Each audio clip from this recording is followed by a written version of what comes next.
CPIM Idukki ജില്ലാ സമ്മേളനം ഇന്ന് അവസാനിക്കാൻ കാസർഗോഡ് സമ്മേളനം തുടരുകയും ചെയ്യുന്നുണ്ട്. രണ്ട് സമ്മേളനങ്ങൾ ഒരുമിച്ച് നടന്നു. കാസർഗോഡ് രണ്ടാം ദിവസം. അതെ, ഇടുക്കി ജില്ലാ സമ്മേളനം ഇന്ന് സമാപനമാണ്. ഇന്ന് പുതിയ ജില്ലാ സെക്രട്ടറിയും ജില്ലാ കമ്മിറ്റിയും ഒക്കെ അറിയാൻ കഴിയുന്നതാണല്ലോ ഇന്നത്തെ ഒരു പ്രധാനപ്പെട്ട കാര്യമെന്ന് പറയുന്നത്. വൈകുന്നേരം പൊതുസമ്മേളനം. ജോസിൽ ജോസിൽ സമ്മേളന നഗരിയിൽ നിന്ന് good morning. Good morning Sharath, Manu, good morning.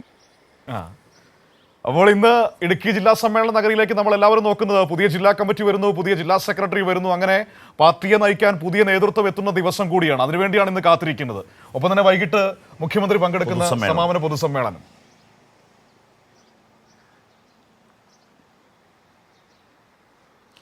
തീർച്ചയായിട്ടും മനു, ശരത്ത്, ഇന്ന് ഏതാനും അജണ്ടകൾ കൂടി മാത്രമാണ് CPIMൻ്റെ ഇടുക്കി ജില്ലാ സമ്മേളനത്തിൻ്റെ പ്രതിനിധി സമ്മേളനവുമായി ബന്ധപ്പെട്ട് തീരുവാനുള്ളത്.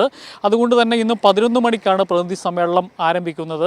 ആദ്യം ക്രെഡൻഷ്യൽ റിപ്പോർട്ട് അവതരിപ്പിക്കും. ക്രെഡൻഷ്യൽ റിപ്പോർട്ട് അവതരിപ്പിച്ച് അത് അംഗീകരിച്ചു കഴിഞ്ഞാൽ തന്നെ പുതിയ ജില്ലാ കമ്മിറ്റിയുടെ പാനൽ അവതരിപ്പിക്കപ്പെടും. പാനൽ അംഗീകരിക്കപ്പെട്ടു കഴിഞ്ഞാൽ പിന്നീട് ആദ്യത്തെ ജില്ലാ കമ്മിറ്റി കൂടി, പുതിയ ജില്ലാ കമ്മിറ്റിയുടെ ആദ്യത്തെ കമ്മിറ്റി ചേർന്ന് ജില്ലാ സെക്രട്ടറിയെ തിരഞ്ഞെടുക്കും. ജില്ലാ സെക്രട്ടറി അതിനുശേഷം ഭാവി പരിപാടികൾ അവതരിപ്പിച്ച് സാർവദേശീയ ഗാനാലാപനത്തോടെ സാധാരണ CPM ജില്ലാ സമ്മേളനത്തിൻ്റെ പ്രതിനിധി സമ്മേളനം എന്ന രീതിയിൽ അവസാനിക്കും.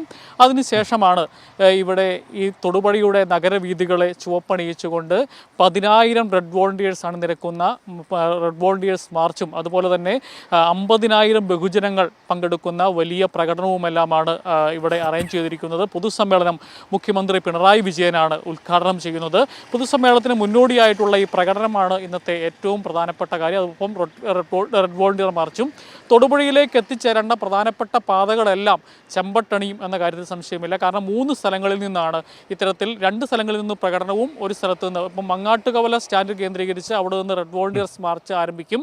പാലാ റൂട്ടിൽ നിന്നും മൂവാറ്റുപുഴ റൂട്ടിൽ നിന്നും ബഹുജന പ്രകടനവും ആരംഭിക്കും. അങ്ങനെ തൊടുപുഴ ടൗണിൻ്റെ ഹൃദയഭാഗമായ ഈ ഗാന്ധി സ്ക്വയർ പരിസരത്ത് അവിടുത്തെ പഴയ ബസ് സ്റ്റാൻഡിലേക്ക് എത്തുന്ന അവിടെ നടുഭാഗം തൊടുപുഴ ടൗണിൻ്റെ അവിടെ എത്തുമ്പോഴത്തേക്കും വിവിധ ഈ പാതകളിലൂടെ ഇത്തരത്തിൽ പ്രകടനവും റെഡ് വോളണ്ടിയേഴ്സ് മാർച്ചും എത്തുമ്പോൾ തൊടുപുഴ അക്ഷരാർത്ഥത്തിൽ ചുവപ്പണിയും എന്ന കാര്യത്തിൽ സംശയമില്ല. ഏതായാലും വളരെ ചിട്ടയോടുകൂടി നടത്തിയ ഒരു സമ്മേളനത്തിൻ്റെ സമാപനത്തിലേക്കാണ് ഇടുക്കി ജില്ലാ സമ്മേളനം മാറുന്നത്. മനു, ശരത്. ശരി, അപ്പോൾ ഏതായാലും തൊടുപുഴ അങ്ങനെ ഇന്ന് മുഖ്യമന്ത്രിയൊക്കെ പങ്കെടുക്കുന്ന ഈ സമാപന പൊതുസമ്മേളനം സുഹൃത്തുക്കൾ ക്ഷണിക്കുന്നുണ്ട്. തൊടുപുഴയിലേക്ക് വരൂ എന്ന് പറയുന്നു.